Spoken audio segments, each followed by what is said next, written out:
I'm dropping the hammer. No, you're not. And welcome back to Dropping the Hammer with Darryl McFadin. We have a lot to talk about today, and nothing huge to talk about really, but a lot. And with me, as always, is my good friend James Crow in the co-host slot, and joining us again. And professional at technical difficulties today. So. And joining us again for the first time since I believe April is Darryl Kinsey Jr. and Phil Spain. Welcome back, guys. Hey, everybody. It's good to be back. Yeah, great to be back. So, yeah, I guess we'll just lead off with the big news. The McDonald's curse is over. Yes. Oh, my goodness. This is great. I am so happy for Ronald Grimace, the Hamburglar. Let me tell you guys, I'm living it. No. Yeah, that McDonald's curse, after basically a quarter of a century, came to a conclusion on Monday around 4:27 p.m. in the afternoon in Talladega Superspeedway. It was ended by some guy named Bubba Wallace. Let me do it. This is the new tagline with their new marketing plan.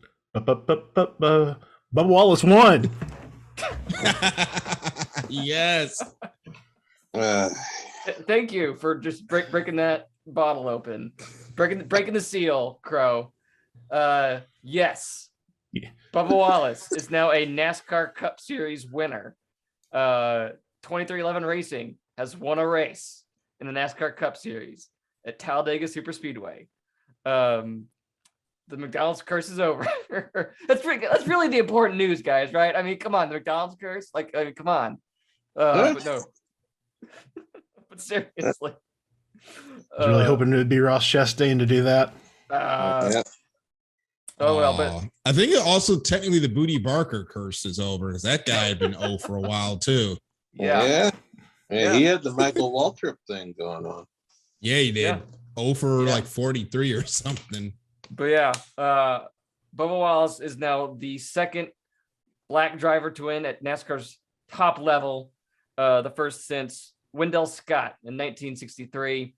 And I wanted to have two really good friends of the show back on to talk about this huge moment for the sport, Darryl and Phil. So I guess, where are you guys at? We're it's Wednesday. We're 2 days removed. What's this moment feel like for you two? Let's start with you, Darryl. Well, not alcohol related, but I think I'm finally starting to come down from the high. I know most of the 2311 still struggling to get into work today, I think. I think they were talking about they had 2 days of celebration, but man, it felt so freaking good on Monday to hear that announcement and see that team start celebrating. I started doing laps around my own house when I heard that Bubba had won, and I was listening, and we'll get into this a little bit later, but I was actually in the car listening to the race. And when I got home and they said it had stopped, and I just tweeted out, dump the entire Gulf of Mexico on this track if you have to. Just end it right now. I don't even want to think about if this thing is going to go back green. Phil? Yeah. I was at work, so I was trying to keep quiet. Basically, I was over in the corner. I had the scanner on, and I had it playing basically as a background app on my computer at work.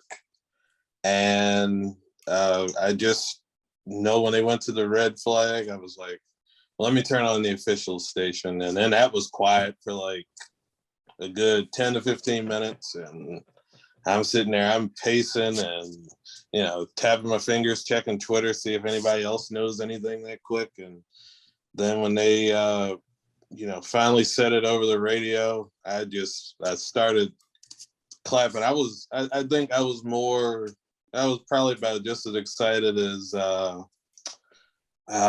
was it? Martha Jarrett, when Dale won the 93 500. Oh God! I didn't want to look. I didn't want to hear nothing until I heard it officially. So But it was just incredible. It was just a high. It just felt like a high that you couldn't come down off of. I think today I finally was able to work and feel like I didn't have to stop every 5 minutes, to pinch myself about the whole thing. So. Yeah, See, for me, my experience was slightly tainted by me standing up in celebration in my office and trying to give an air high five to my coworker who was also watching the race, who failed to notice me, and so I've just been thinking about that for the last couple of days. Were you just standing there with your hand up for an extended period of time? Yeah, and then get left hang. Hey, and then my teammate comes over and he's like, "What's going on?" Just stretching my hand. You can't get left hanging on the air 5, man. But I'm not sure how much time transpired from the time the cars pulled onto pit road till the time NASCAR declared it. It felt like it was half hour, maybe something like that. But yeah, I was sitting there with the app, the scanner app open or whatever on my phone, and every time the official channel would crackle the lights, oh, is this it? And then it's yeah, turn 2. Just can you speed it up a little bit? All right, thank you. And this is Air Titans, we're gonna send you back out. And I'm like, no, don't send the Titans out there. Just send the little one that doesn't do much of anything, now. Yes, there are plenty of jet dryers out there. Please don't send the Titan out there. And they had them lined up. And I'm like, all right, looks like we're gonna have to race for this one. So I went off and started, doing some other, cleaning up so I didn't have to worry about anything but watching the race when it came back on. So, while I'm doing, I'm just refreshing Twitter, still waiting to hear some sort of announcement that this thing is over. And you're just waiting. You said it was half an hour, and I swear this was the longest rain delay I can ever remember. It felt like forever. Mm-hmm. It is a playoff race, so NASCAR wants to make every effort to get in the race in, but it just everyone knew this is not going away. And it never did. It just kept raining and raining and raining. At one point, they did cut to the jet trucks, and it just looked like they were just trying to push a lake around, it was just standing water, and they're just driving past the standing water, and in the back you can just see it kind of go back in place. So I really wonder how much of that. I think you tweeted this, Daniel. I wonder how much of that was them just trying to say, look, we're making a decent effort at this so that people don't try to say, and people still said it anyway, that the race was rigged, but they're out there at least giving it a try. But we knew between the sunlight at the time, even if they did get it dry, they might get 10 more laps because it was 3:30 their time, takes 2 hours to dry that place. So it wouldn't have been until 5:15 their time to even start the race again anyway. We saw how dark it got at the Xfinity Series race. So honestly, it was over when it rained the second time, but they had to make the try at it just to say we made every effort to go back green, even though it was done. But yeah, I mean, it was when it happened, when they finally called it, it just felt like someone had popped the cork, and seeing Bubba's reaction on his pit box, that was really, really cool to find. I can't imagine what was going through his head during that final 20-minute wait.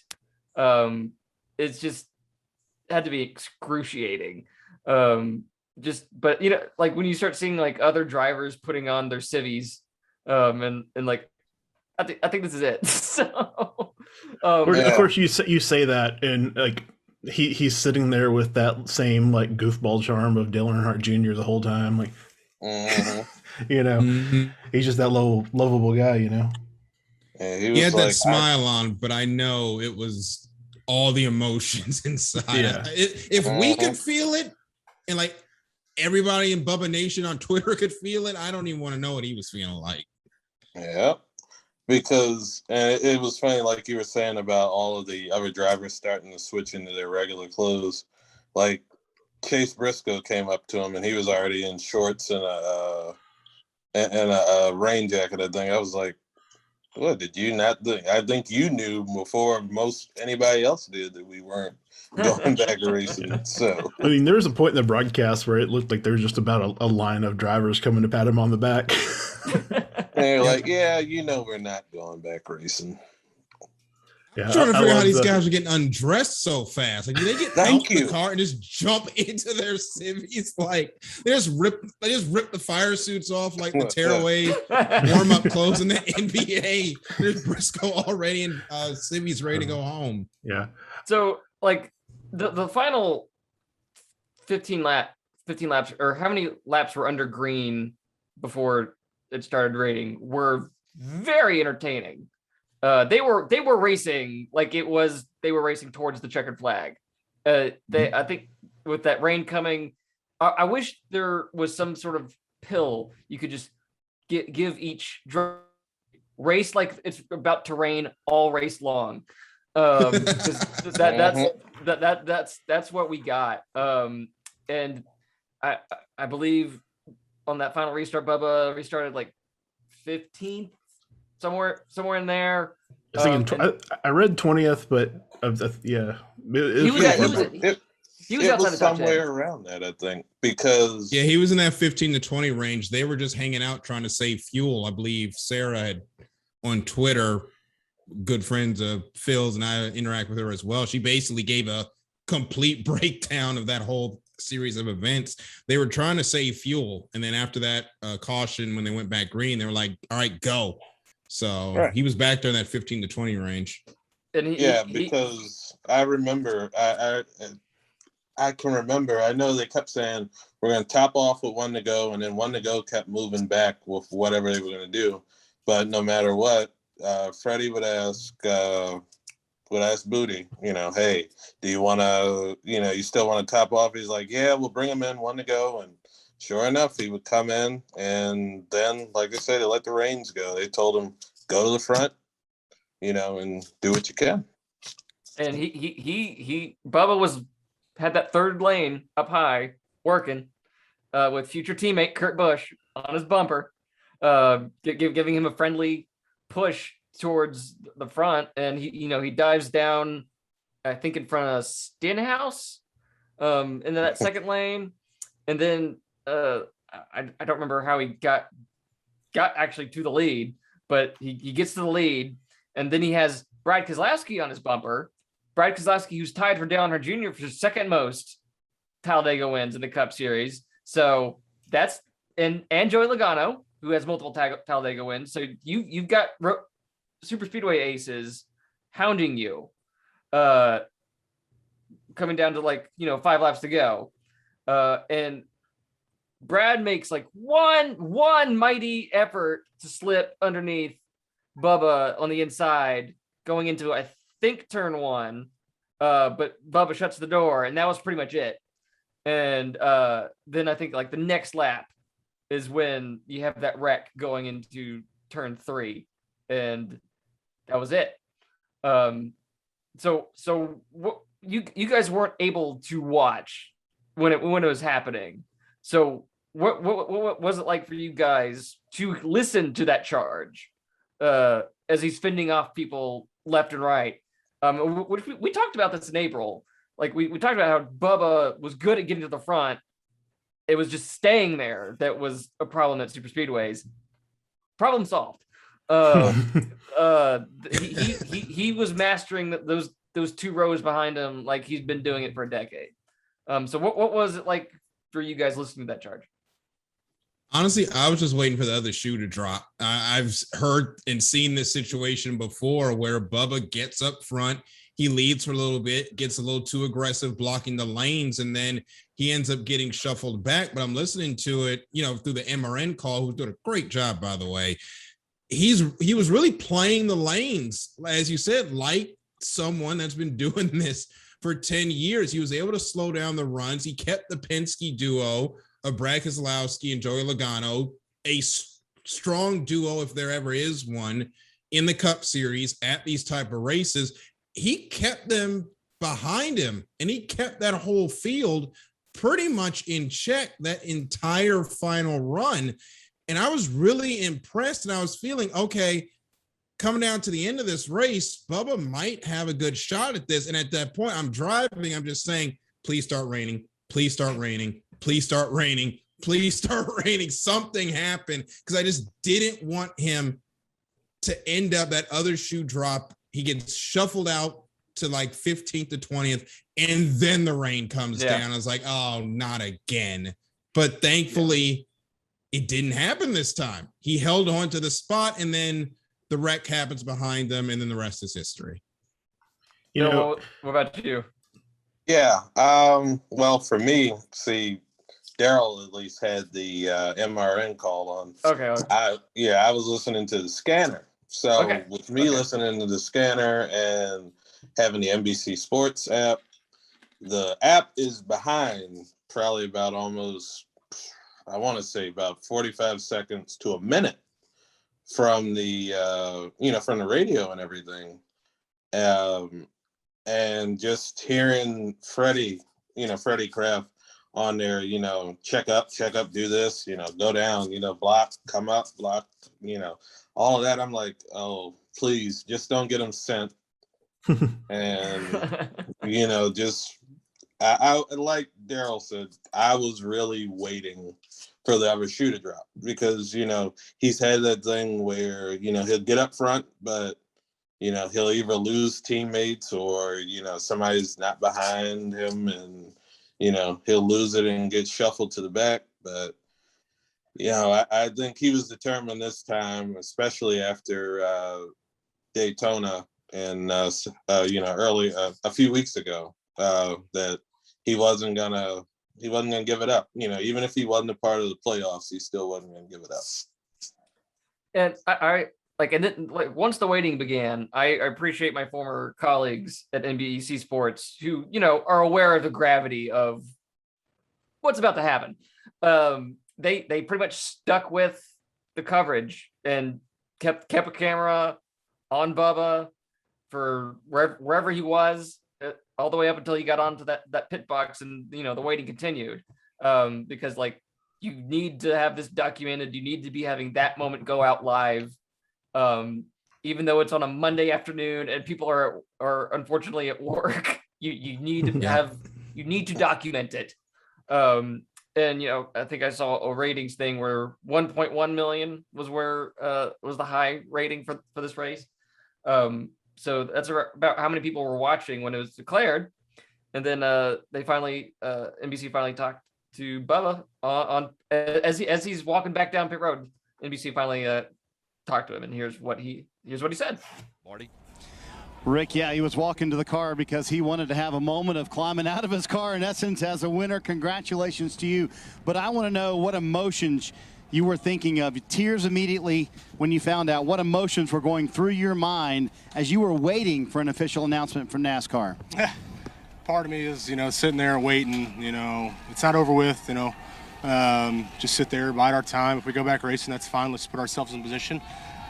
But you had so many cool fans behind us at the pit box just cheering for it to rain, so it kind of amped up the intensity a little bit. But man, just so proud of everybody at 2311, new team coming in, getting a win late in the season.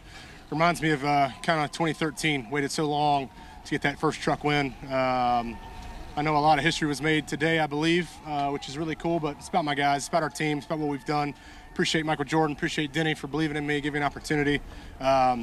Like we talked, it's pretty fitting that it comes here at Talladega. I want to know what it means to you, the second African-American, first since Wendell Scott, to get to victory lane at this level.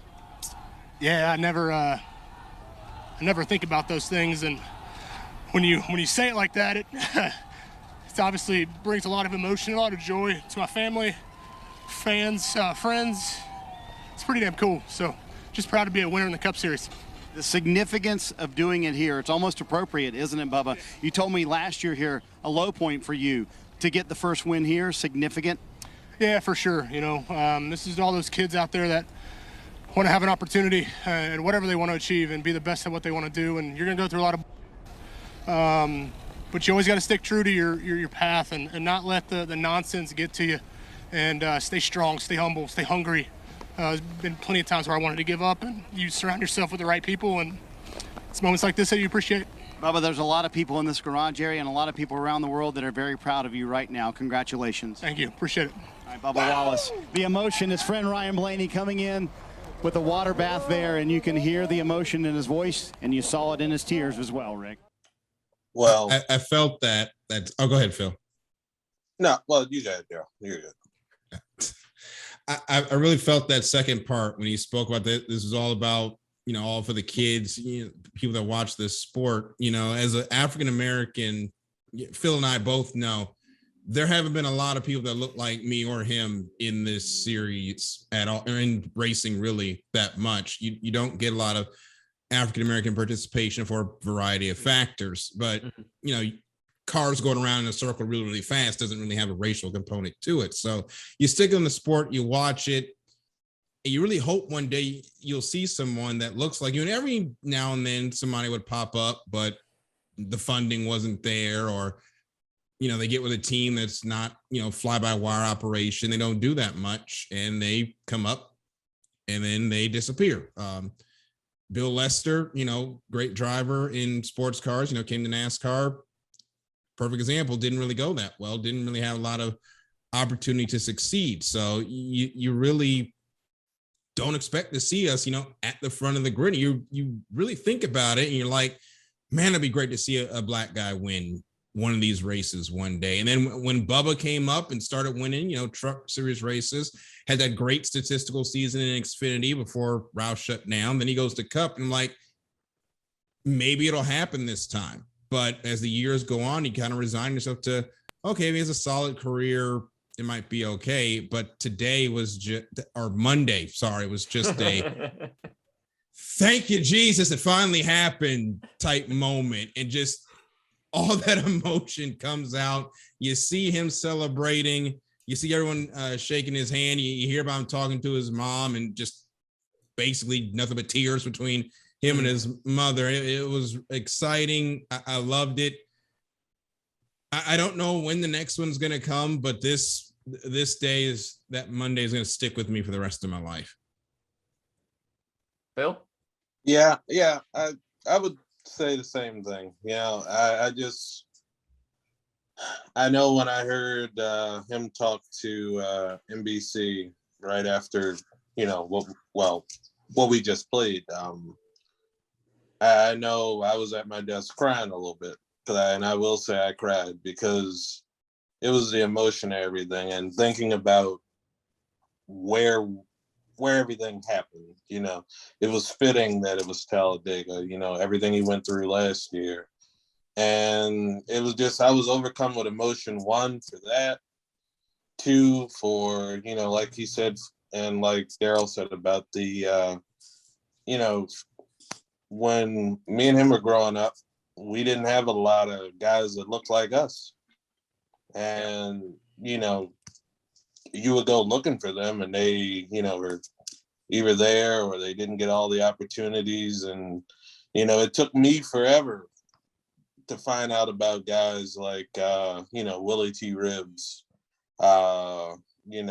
Bill Lester, and even about Wendell Scott. I just always would hear that, Wendell Scott was the first black driver, but you never really heard the story of what happened with that race.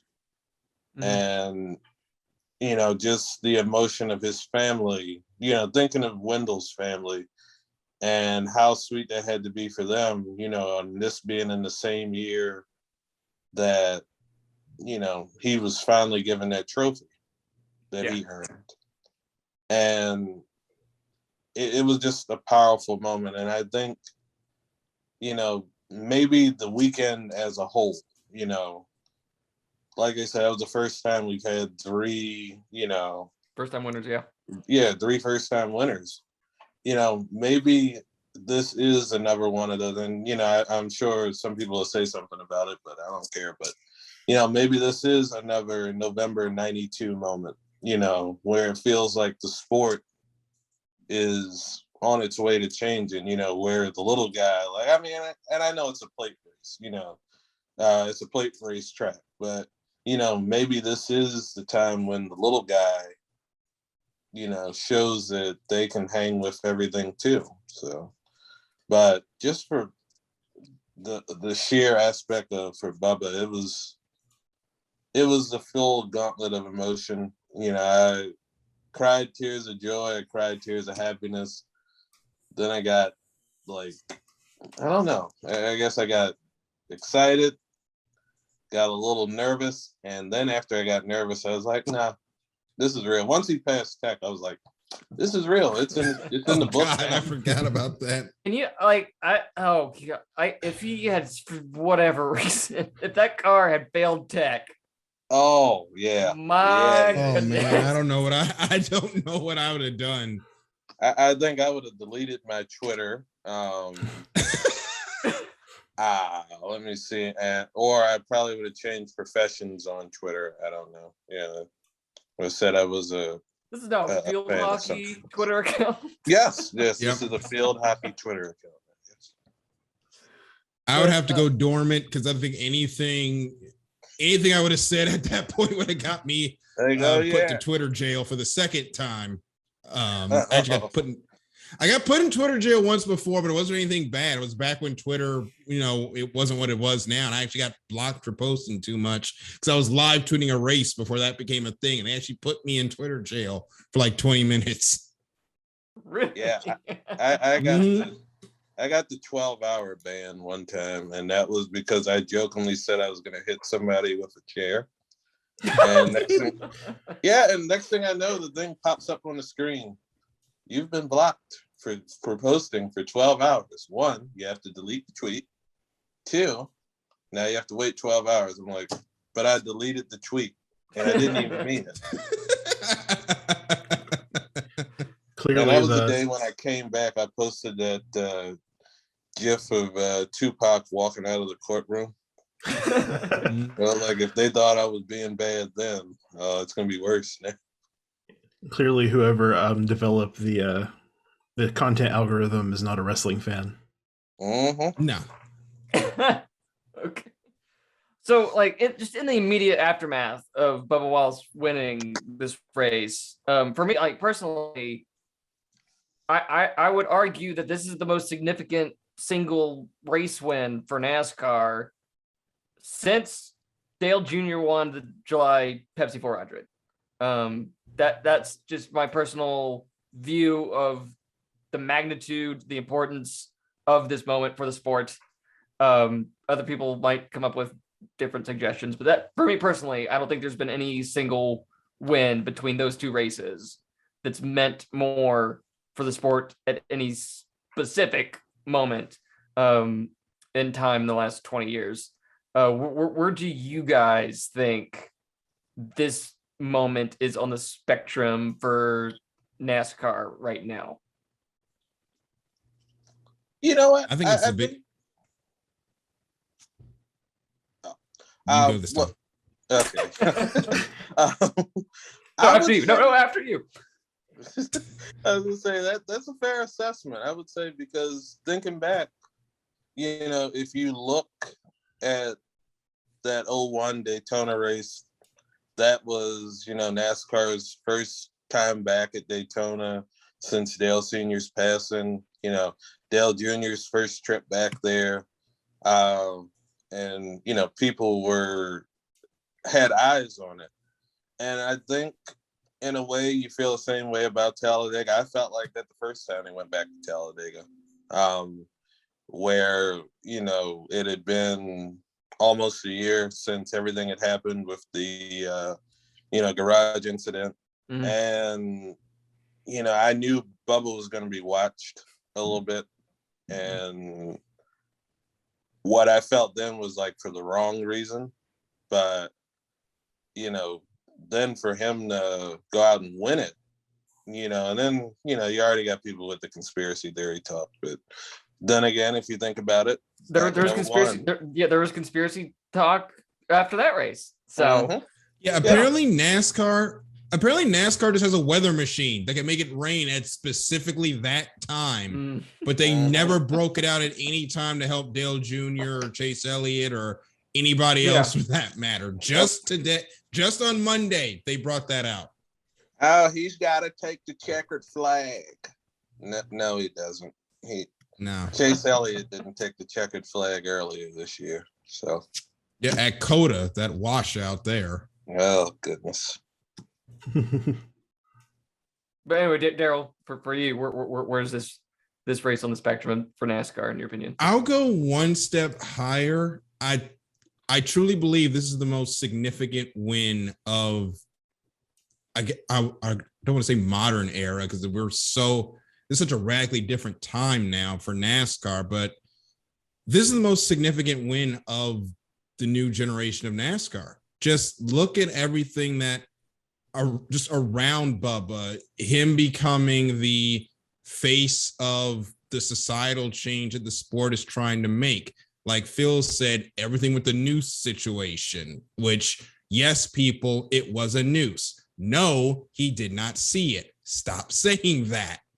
Yeah. Someone else saw it. But everything around that, just the expectations that was then put on Bubba with this team with 23-11, the struggles, if you want to call it that, of this season, which was basically stuff a new team goes through to break through, to become the second African-American to ever win in the sport, to do it in such a public way. I mean, this race, he ended up getting interviewed by the Today Show.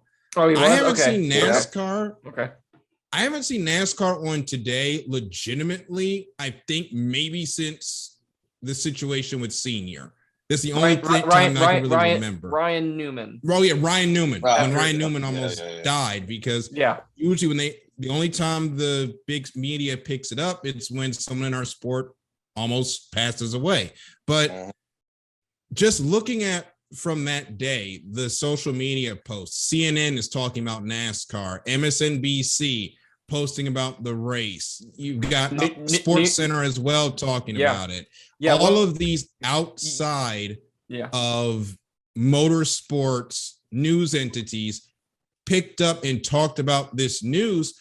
There's no way you can't say it's the most significant win of the modern era just from a NASCAR recognition point. And thank God it's for something positive this time, because the last few times NASCAR's been in the public eye, it's been for less than good things, to be honest. Well, I mean, technically when the Confederate flag was banned. That was good too. Then the withdrawal from that. But then Talladega happened. Last year was weird because you have Ryan Newman surviving, then you have the Kyle Larson racial slur, then you have the ban of Confederate flag, and then you have Talladega. So you had just this whiplash of reasons why NASCAR was in the public eye last year. But like, talk about now, like, the New York Times wrote about it, CNN, NPR. This does not happen. Like on the post-race Zoom press conference for Bubba on Monday, there was it maxed out at like 68 people were in it. That's not normal. The it's more like 20, maybe 30 after any given. I've been in a couple of those Zooms before. It's in that 20 to 30 range, and that's of the people that are in there. Folks that are participating, usually a lot less than that. So, but it doubled that. So yes, when Bubba was on SportsCenter, I was like, oh yay, the worldwide leader in sports is actually paying attention to something. So that was great. But like when you say modern NASCAR, Darryl, do you mean like the 21st century specifically, or? We'll go with 21st century to be specific. Okay. Going back to like 1979, that's a whole different generation. So for this modern era with this, the first 20 years of this new millennium, this is the most, significant win.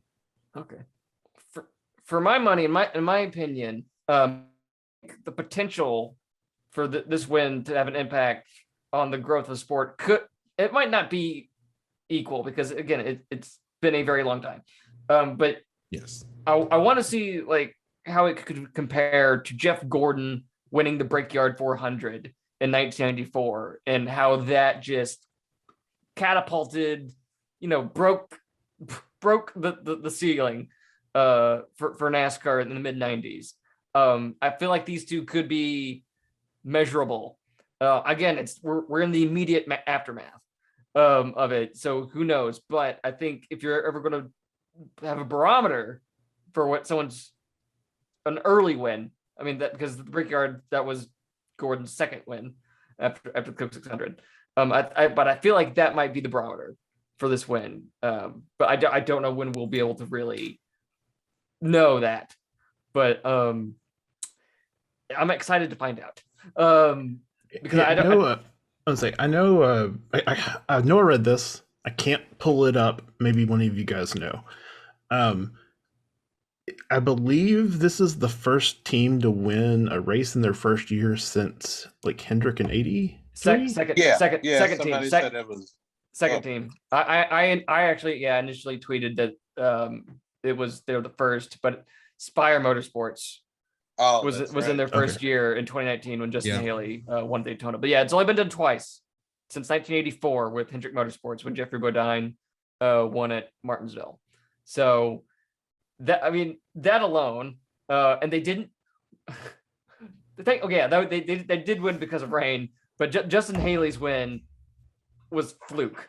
That's we stayed out of the pits when everyone else pitted. Yeah. There was a lightning strike, and then it started raining. But no, Bubba Wallace stormed to the front, took the lead of his own merit. So it's I think it's a little bit different than Justin Haley's Inspire Motorsports. Like Michael Jordan is a NASCAR race-winning team owner now. Like that, I can't believe that's a sentence I'm saying. That's a weird stat now. Yeah, it is. It is. Think of all the former athletes from other sports who have had money in on NASCAR teams in the last 30 years. I'm pretty sure like the only people who can say they've won, Michael Jordan and Brad Daugherty. I think that's it. Like, well, does Joe Gibbs count? Former athlete. He's a coach. Oh, okay. No. Yeah. I can't think of any other athletes that really had a team that got that successful. Yeah. Well, I mean, and Dan Marino had some skin in the game at some point. Yeah. Troy Aikman and Roger Staubach had Hall of Fame racing for like a year. Strange name. What? That name was. I actually like that name. It just the team never did anything. No, it didn't. When you set your name expectations so high, like it's like Front Row Motorsports. Well, yeah, I was gonna say that Front Row Motorsports. Maybe one top 10 motorsports. I like that. Top 10 motorsports. Set our sights high, but not too high. Yeah. But like that. But I can't. Like you guys. I don't know if you read the column I wrote a couple months ago about how Bubba and Chase Elliott are the faces of NASCAR, with Bubba being the outward pointing face and Chase Elliott being the innerward for inside the bubble. He's the face. But that's really been on display really this week. When Chase Elliott won, he wasn't getting this attention despite being the son of Bill Elliott and the successor to Jeff Gord and Dale Earnhardt Jr. whatever, but Bubba is. And it's like Denny Hamlin, announced on Twitter a couple weeks ago that they just wrapped filming on the Netflix documentary, and that's Netflix was. Oh, they're going to do some. They're pickup punching shoots. air right now. Oh, I told you to wait. Post-credit scene. The post-credit scene. There will be pickup shoots.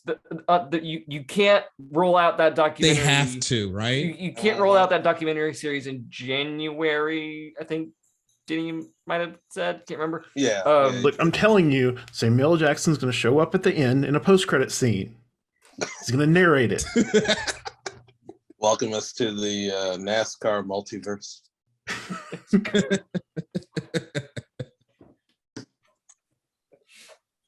But so Guys, as like you guys have already addressed it. So like, as black men, what does Bubba Wallace's win mean for the future of this sport within your? I think it's going to go a long way to helping African Americans get into the sport. I think, having the black guy there is, step one. And Bubba's been here for the last few years. To be honest, he wasn't on a team that was really capable of giving good finishes. Let's call a spade a spade. Richard Petty Motorsports was great for giving Bubba his start, but that team hasn't had a lot of funding for a long time. So to expect anything out of that team was, maybe unrealistic for a lot of us. Now he's with 2311. He's got the JGR backing. How much that will matter with the new car, we'll see when it starts racing next year, but they're still going to have the JGR engines. Now he's won a race. Now people are going to start paying attention. How much more he keeps winning is going to be the key. Because if he starts rattling off win after win after win after win, folks are going to start taking notice. Now, I don't know if he's going to win again this year. We'll see. But next year, if I'm putting money on any track, it's Martinsville. Yeah, I think so too, because he's really good. He's really good there. He was really good there in the trucks. He's been really good at short tracks in general. So it could be Martinsville. But if they can get that team next year to where they're running top 10, top 5 consistently, pop off a couple of wins, even get into the playoffs, become the first African-American to do that, our community is really going to sit up and take notice. And they've already started taking notice when he started speaking out for Black issues. So it's already begun. It's just going to keep building. The rate of it building is going to depend on how much he wins going forward. Yeah, and I feel like Darryl says, if he keeps winning, it's going to be, we'll get more people getting into it. But even if, it takes him another season, maybe if, 2023, he gets another win, that's fine. But if he's doing well, every race from, I guess, here on out, you're going to start seeing, and you're seeing it now, on Twitter, I'm getting more and more African-American followers that are getting into NASCAR or, they want to get in. And, and it's just like my friend group, when I was growing up, a lot of them would ask me all the time. They're like, why do you like NASCAR? It's just cars going left. And I would tell them, well, they go right every once in a while too. But now they do it for a fourth of the season. yeah, now. But now they're like, oh, man, maybe we can go to a NASCAR race. And I'm like, sure you want to do that? Because, a couple of years ago, this was just cars going around in a circle. But I'm happy to see people getting into it. My parents, they never once questioned it. When they found out that I like NASCAR, they were like, oh, well, okay, we'll buy you toys. We'll buy you, we'll take you to races when we can afford to. And, the first person I called when this happened, when it happened, I called my dad. Well, okay. I texted my mom first, and I let her know. I said, because she works from home, still with COVID, and I told her, I said, turn on, NBC Sports Network. I think Bubba's gonna get ready to do it, and she turned it on, and then after the race and after I got out of work, I called my dad, and I told him, I said, Bubba did it. Because every week he would ask me, how's Bubba doing? Is Bubba in this race? Or, and that was even as far back when he was driving for Richard Petty. I told him, I would say, hey, they got a African-American driver, check that out, and, my dad was is the person that took me to my first race. So that it meant a lot to share that with him and hear him be just as happy. So, but as far as it goes for, the African-American community, I think, we still got a long way to go. We still have to get that stigma out of there. We didn't do ourselves any favor with the stuff Saturday night during Brandon's win. Yeah. Yeah. Yeah. But, from there, it's just we just have to understand, and I think the African American community will get it, that most of the people, and it's a saying that people have always said, those who mind, I think it's those who mind don't matter. So, from here on out, if you see somebody saying something like, oh, it wasn't a real win, hey, look, it's in the book.